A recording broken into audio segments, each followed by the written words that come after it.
Yeah, this this fragile agile list. Okay, this is articulated by me based on my consulting experiences. Why agile transitions fail? Sometimes it doesn't fail. It doesn't give you uh, the real benefits envisaged when we started. So why this is happening?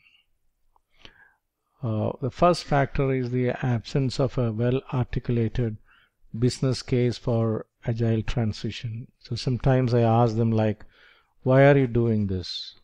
What is the purpose? And very often I don't get a very direct answer. They look at the ceiling, they look at each other, and sometimes they tell me like, we have a lot of problems and we want to solve using agile. Or sometimes it can be our customers are asking us to go for agile, so we are going for agile. Or the headquarters is moving to agile, so we are forced to follow agile.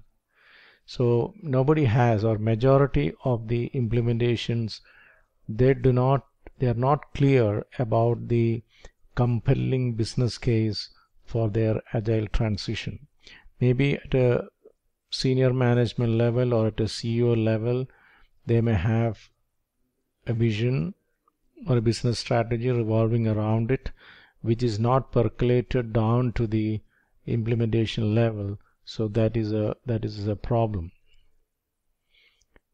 And very often, sometimes lack of management commitment and understanding.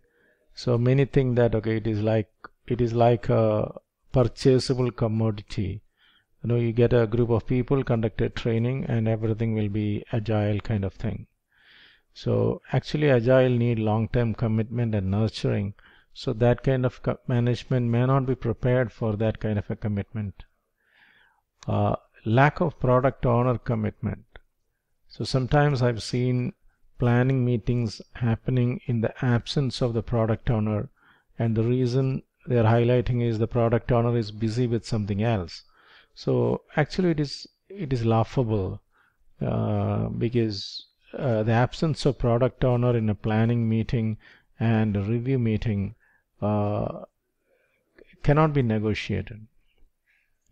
So if the product owner is not committed to the whole agile transition, most probably it is going to fail. Bad requirements engineering and wrong source. Product owners collect the requirements not from the right person, they get it from a wrong set of people, and when you go for implementation, things change. So that is an issue. And we have proxy product owners without any understanding of the ground reality. In a distributed development environment, the real product owner may be sitting very close to the customer in a different geography, and the development team will work through a proxy product owner, and the proxy product owner doesn't have any decision-making capabilities. It's a typical proxy without decision-making capabilities and the customer's domain knowledge. So that creates a lot of problem. And whatever said and done, without a good design, the agile principles cannot be implemented, because one of the key things is we will incorporate changes even late in the project. So if the architecture is not modular, it is not practical.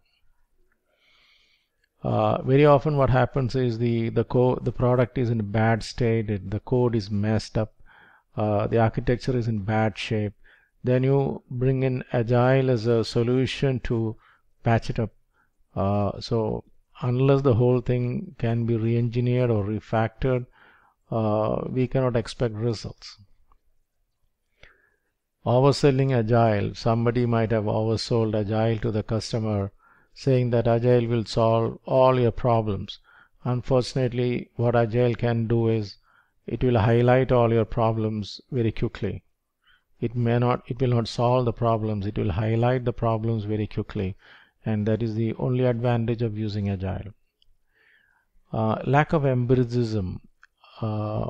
People don't work based on numbers. They don't have story points. They don't have velocity calculations. They don't have average velocities. So the continuous improvement across sprints, that is lost. So it is, everything goes by feelings. It doesn't go by empiricism. And lack of rigor of corrective and preventive actions. Sometimes, they fix the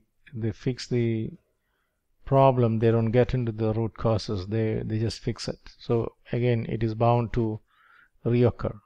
For example, sometimes architectural revamp is the solution. Instead of that, you go with a patch, and the same problem will recur in the subsequent sprints as well. Partial training means the entire team is not trained.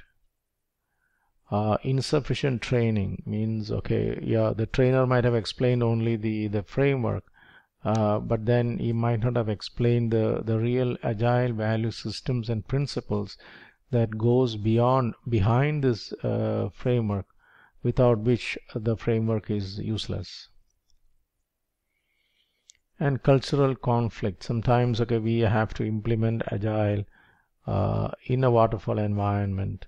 The whole organization is tuned for command and control, and there you go, and the agile has to coexist with the self-organizing teams will have to coexist within a command and control environment.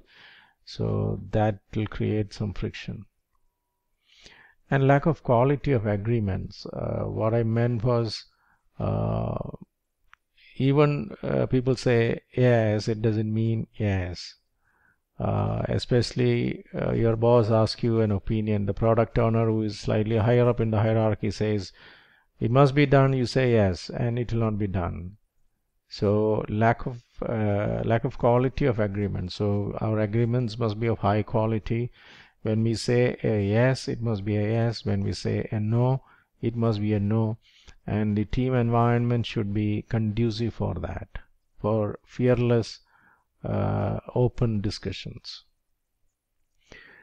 And the 15th one is very controversial, the influence of organizational politics. See, the problem with this is there in almost every place, but then nobody acknowledges it. But as an external consultant, you can see it, but again, because of political capital, you cannot document it. For example, recently I had an assignment with a company where 3 partners are there, and one partner got the customer, so he put his right hand as the product owner and / account manager, and they put a proxy product owner, so they speak a different language, and the proxy product owner commands over the Scrum Master. So he's a kind of spy work between the team and the product owner at the cost of the authenticity of the Scrum Master. So all these things creates a lot of issues, but nobody dare to say it because you have to work in that organization after that as well. And just certified agile masters. So sometimes people don't get certified because they are passionate about it. Sometimes, very often, people get certified because their employer ran a certification program and their boss asked them to go and attend it. So they just go and attend it, and even after the certification, they don't know, they don't have the confidence nor the knowledge to make it happen. So that is a big issue actually. So this list I'll keep updating whenever I get a new issue. And my challenge to you is, if at all you are making some problems in your agile implementation / transition projects, please do something which is not there in this list, and then that you share with me. Or if you have already committed something which is not in this list, please share it with me in the form of a comment or whatever, so that I can we can collectively build this list. Thank you.